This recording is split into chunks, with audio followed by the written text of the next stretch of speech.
In November 2017, I embarked on a 2-month-long trip to India, starting in the far northern state of Himachal Pradesh, and ending in the far southern tip of the country in Rameshwaram.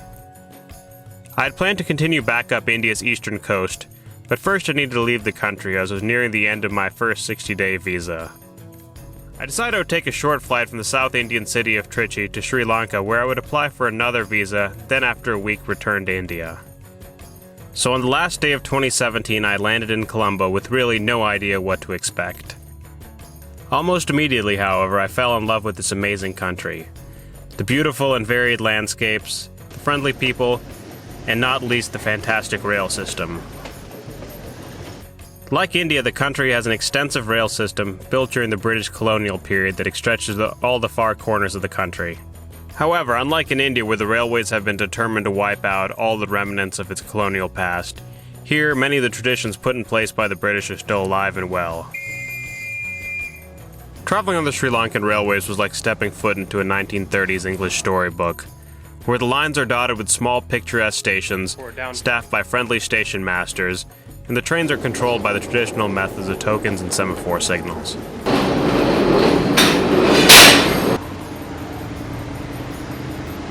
After a few days in Sri Lanka, I knew there was no way I could leave after just a week, and ended up changing my return flight so I could spend almost a month traveling the length of this fantastic country. In this video series, we will explore the far reaches of Sri Lanka by rail, from the spectacular Upcountry mountain railway to the scenic coastline which skirts the Indian Ocean, and the northern lines which extend through the vast open grasslands in the center of the country. We will see and travel behind a wide variety of diesel locomotives, including classic models from General Motors, Alco, Hitachi, and Henschel, pulling everything from express trains complete with observation cars to all-stops mixed trains. So come along and see why Sri Lanka has become one of my favorite destinations for rail travel.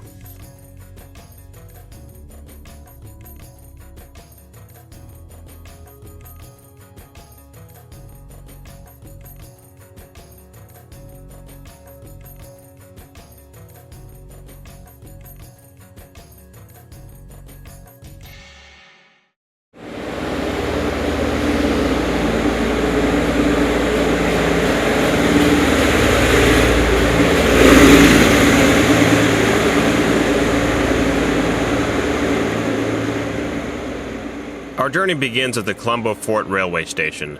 Built in 1917, this Victorian-era masterpiece is the heart of the Sri Lankan Railways. The Sri Lankan Railways can be best described as a hub-and-spoke network, with Colombo being the hub. From Fort Station, it is possible to catch a train to nearly any point on the rail network. The rail network can be broken into 4 primary sectors. The main line, which extends from Colombo to Kandy and then into the Upcountry. The northern lines, which extend to the far northern cities of Jaffna and Mannar, and then the east coast lines, which link Colombo to the port cities of Trincomalee and Batticaloa. Finally, there are the coastal lines, which run along the country's west coast, one line extending south to Matara, while the other runs north to Puttalam. In addition, the former narrow-gauge Kalani Valley Railway now serves as a broad-gauge commuter line out of Colombo.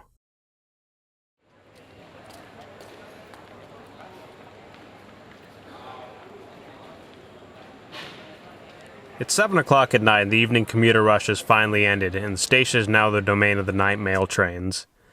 These trains provide direct connectivity to the furthest extents of the rail network, delivering mail to remote towns along the way.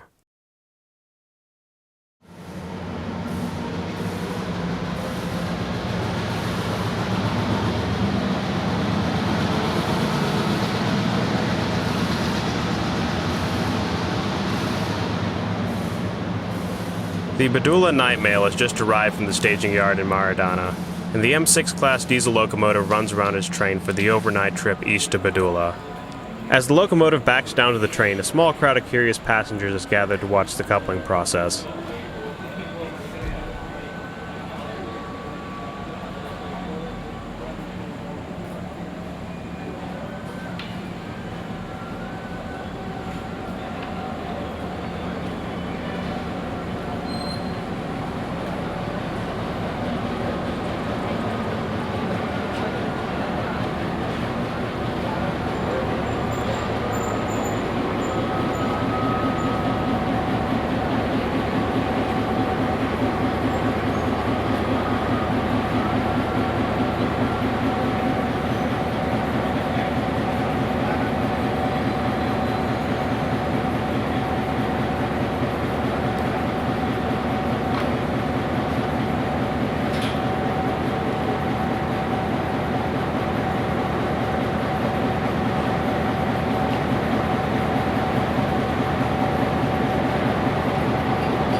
Meanwhile, mail parcels are loaded aboard the traveling post office. These bags of mail will be sorted en route and delivered to the respective stations. A practice that was once commonplace, but has almost completely disappeared outside the Indian subcontinent. One platform over, the night mail train to Gaul departs behind one of the 60-year-old General Motors M2 class locomotives. These Canadian-built locomotives were among the first diesels in Sri Lanka and are still going strong today.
The next morning, the station is bustling with activity as a wide variety of DMUs and locomotive haul trains arrive and depart, carrying commuters into the city center and to outlying towns.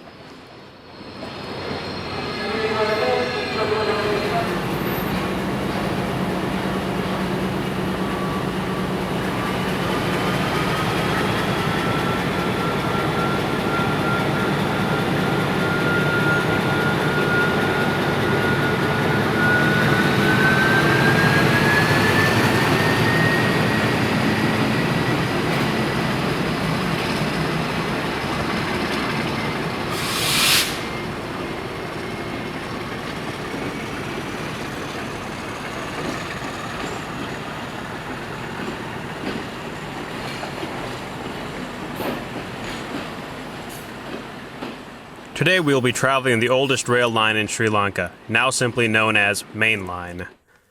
The Sri Lankan Railways were built by the British primarily to transport tea from the Upcountry to Colombo for export.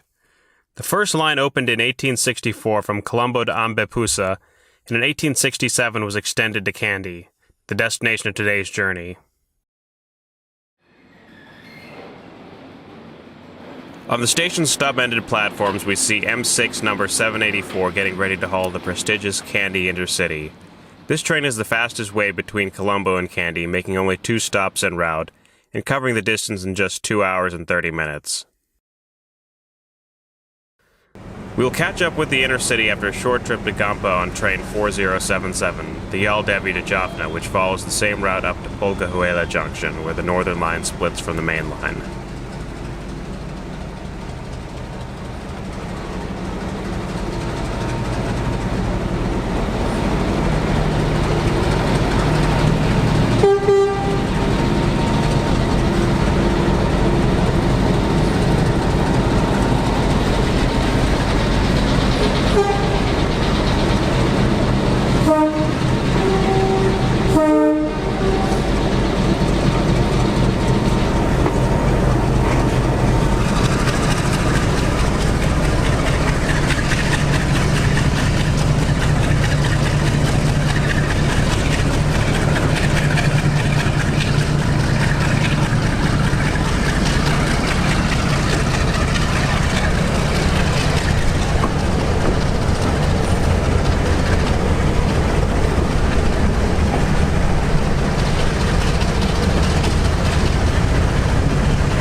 As we depart Colombo, we pass through Maradana and Demotogata, where the railway's primary repair shops are located.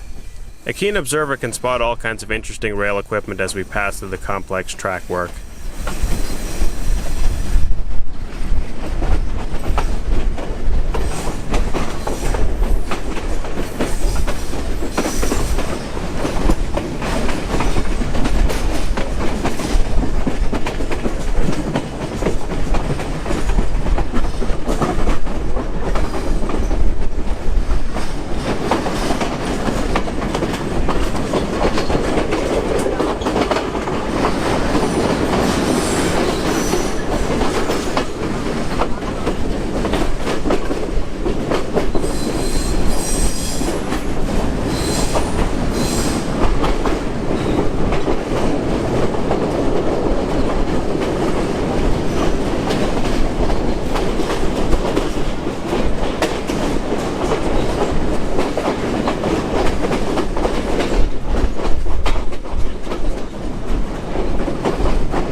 At Regama, the Puttalam branch splits off to the left.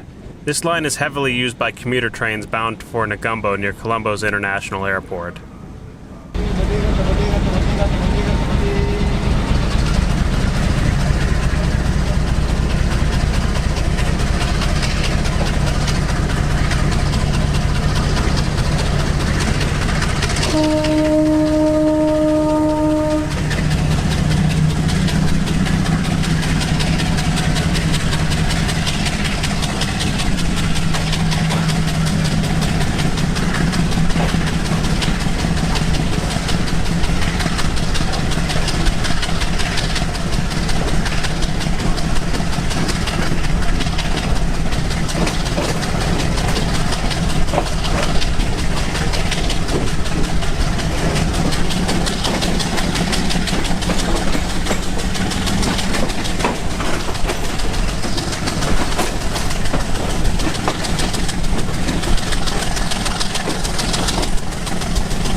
At Gampa, we rejoined the inner city after its first of only 2 stops on the way to Kandy.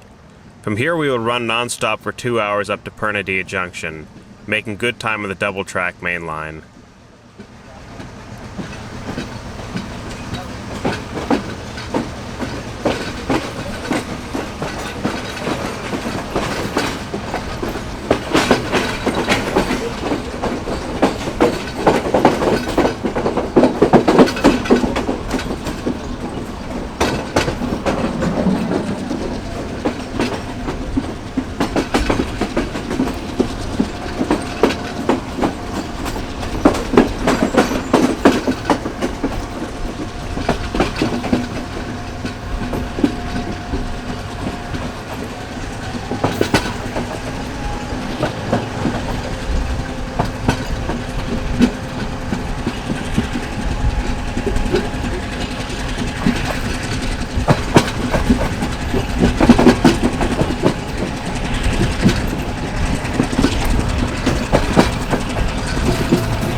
At Pulkahavela, the railway's northern line splits from the main line.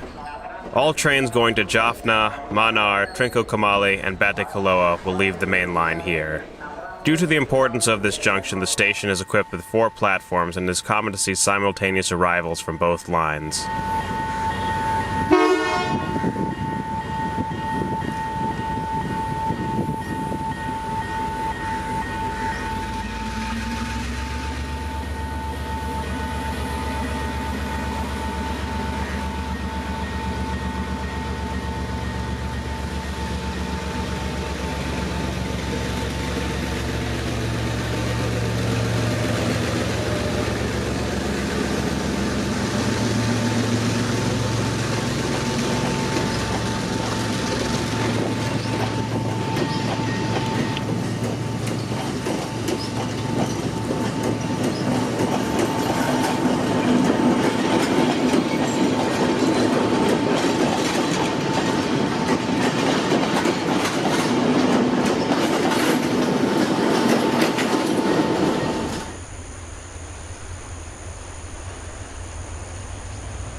Rambukkana marks the end of the double track and the beginning of the mountain railway.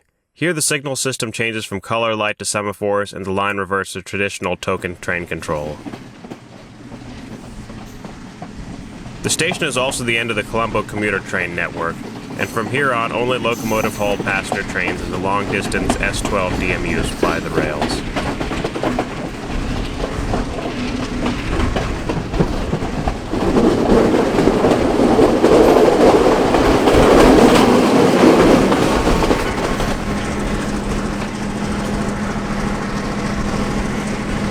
After leaving town, the grades steadily increase, and the EMD-powered locomotive is working hard as the train climbs into the Allagala mountain range.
The mountain railway is dotted with several small stations that appear to be in the middle of the forest.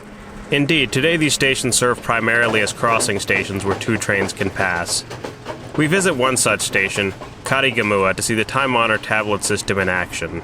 The entire Upcountry Railway still uses this early form of train control, developed by the British to safely control bidirectional single-line railways.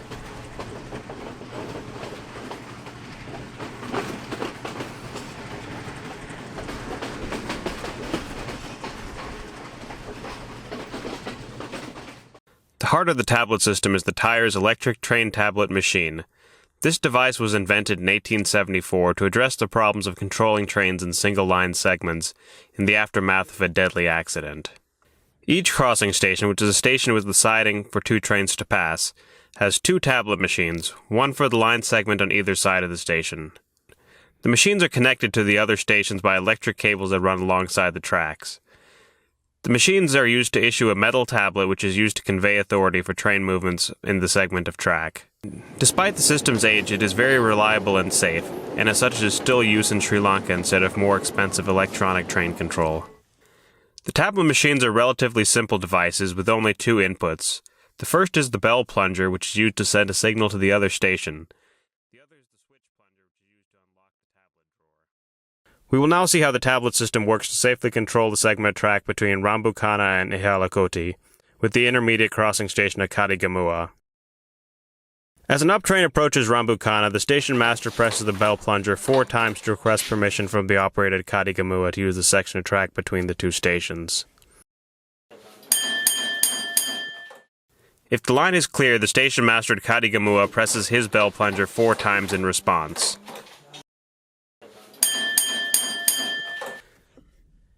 The station master Rambukana then presses his bell plunger 1 time, which instructs the operator at Kandy to press the switch plunger and open the door halfway. This sets the machine display to up train approaching, and the half pull prevents the station master at Kandy from issuing another token for this segment. The station master at Kandy then replies with 1 bell, upon which the operator at Rambukana presses the switch once and is able to completely open the tablet drawer. The tablet is then taken and put in a pouch to be passed to the driver. We will now watch the process be repeated at Kandy as the train proceeds to the next segment towards Allagala.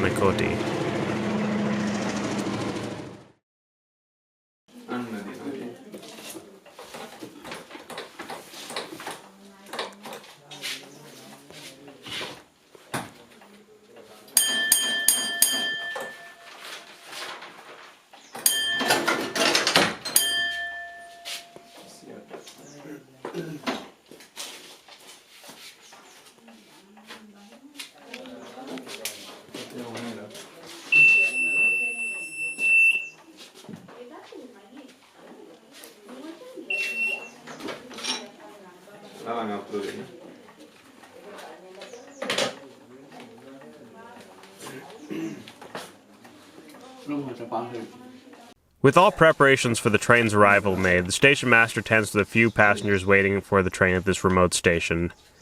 The majority of the ticketing on the Sri Lankan Railways is still done via classic Edmondson tickets. This ticketing system, invented in 1840 in Britain, is another old but effective system still in use by the Sri Lankan Railways. The tickets are made out of cardstock and have the fare, destination, and a serial number printed on them. Different colored cardstock and other markings are used to differentiate different classes. For example, a ticket for our intercity train to Kandy is printed on yellow cardstock, while regular trains are printed on purple cardstock, with 2 purple stripes denoting second class and 3 stripes denoting third. Most tickets can only be purchased on the day of travel, and the station master stamps the ticket with the date upon purchase.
After the train has left Kandy, the station master removes the tablet from the pouch dropped by the driver, and then reinserts it in the top slot of the tablet machine. This sets the machine back to line closed.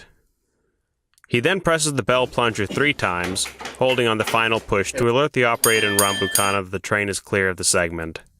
The operator at Rambukkana then presses his switch plunger and pushes the drawer shut, which sets the machine back to line closed. Both machines are now reset to line closed, and the operators are able to issue a tablet to the next train. Come on.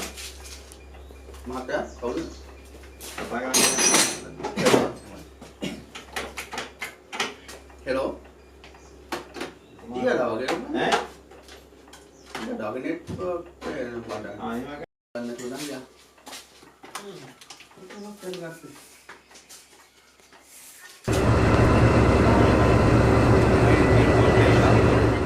At Allagala, the up train surrenders the token from Kandy, and the process repeats itself again.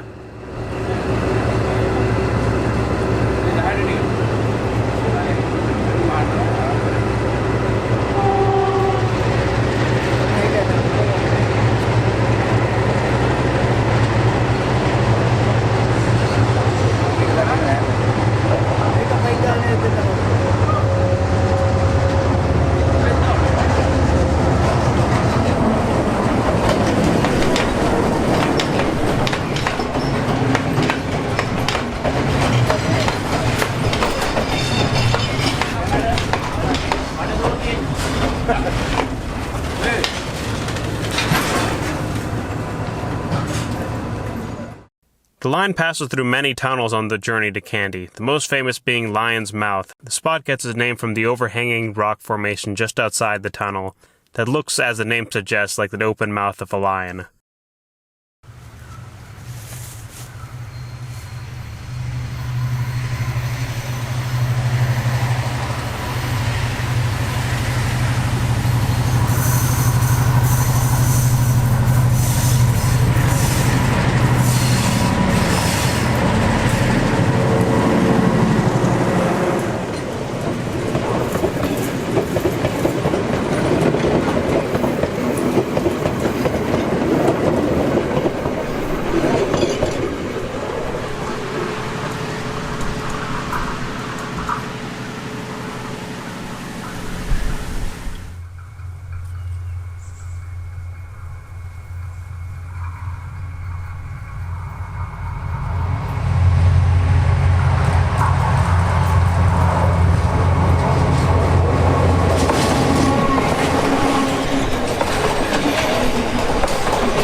Allagala is the crest of the grade from Colombo, and here we stopped to visit the new Sri Lankan Railway Museum.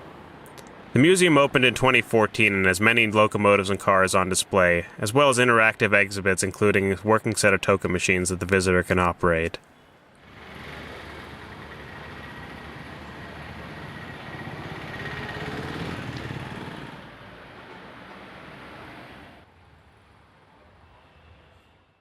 In front of the station is the only surviving M1 class locomotive.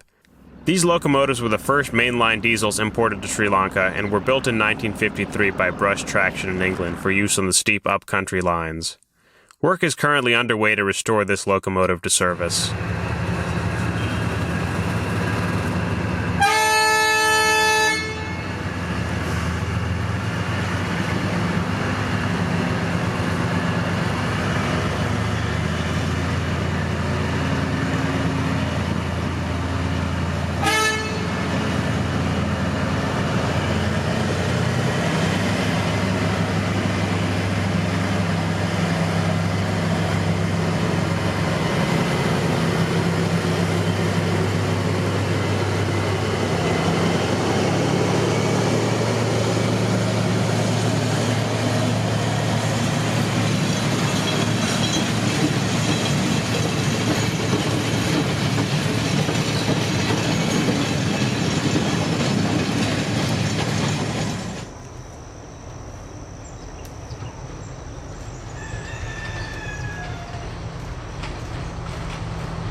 The next stop is Pernadia Junction. Here the main line continues directly towards the upcountry towns of Hatton, Nanuoya, and Ella. Our train, however, will continue on the original line towards Kandy. The station is located inside of a large Y and is a rail enthusiast dream with several impressive semaphore arrays controlled from 3 manned signal boxes.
Five kilometers later, we arrive at Kandy Station, the end of the line for many trains from Colombo.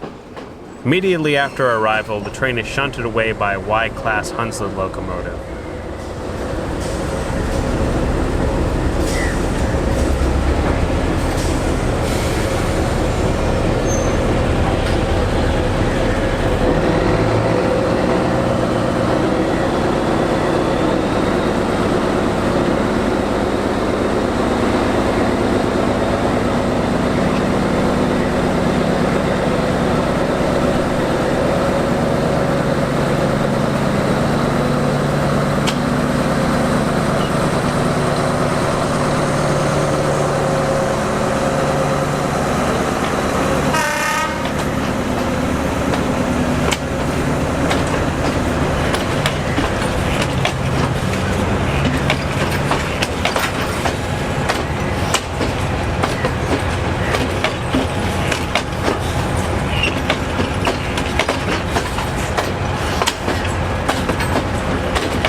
The locomotive and observation car must be turned for the return trip, which is done on the station's turntable, a holdover from the steam era that is still common on the Sri Lankan Railways.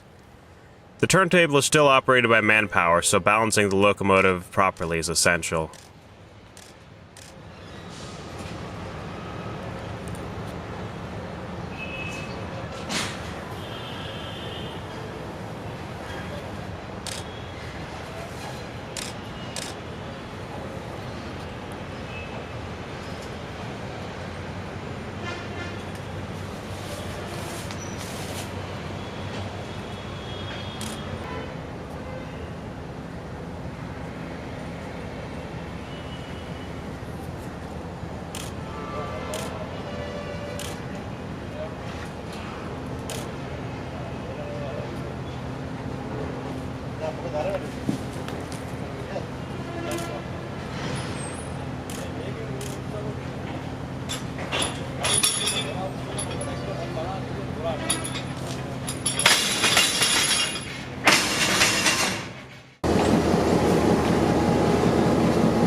The Kandy signal box is like stepping into a time capsule of 1930s British railroading.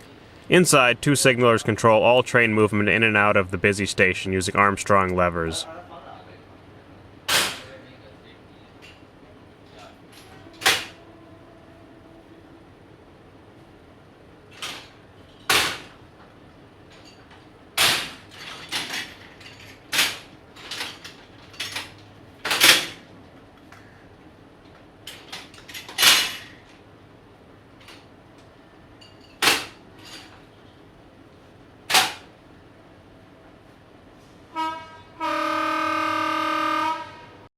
The levers are all color-coded according to standard British practices.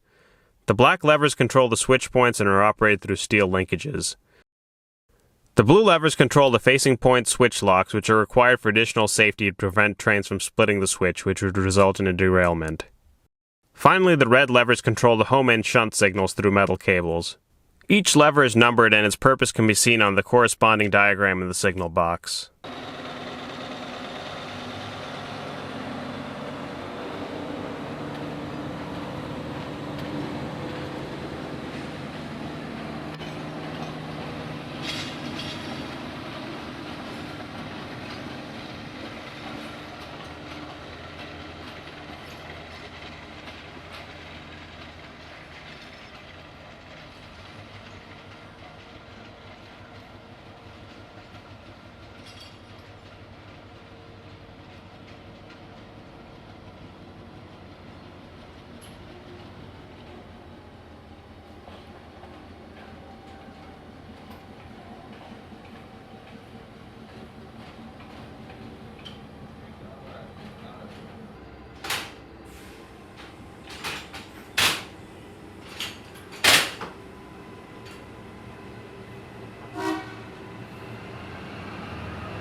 The signals used on the Upcountry line are all two-aspect lower quadrant semaphores.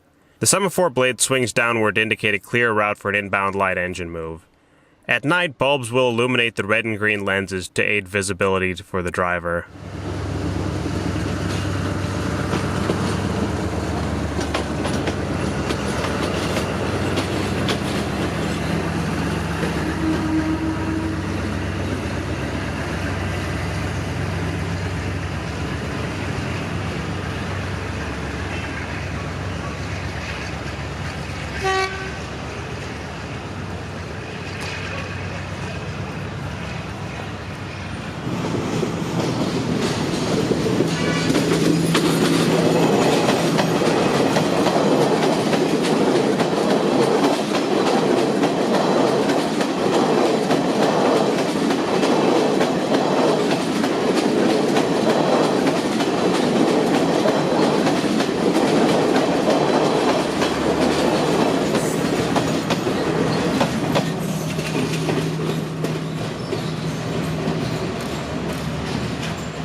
an important town of the Sri Lankan tourist circuit with a rich history dating back to the 14th century, and is the starting point for most journeys into the Upcountry. In the next video, we'll travel by train up the incredibly scenic Upcountry line, considered by many to be one of the most scenic rail lines in the world.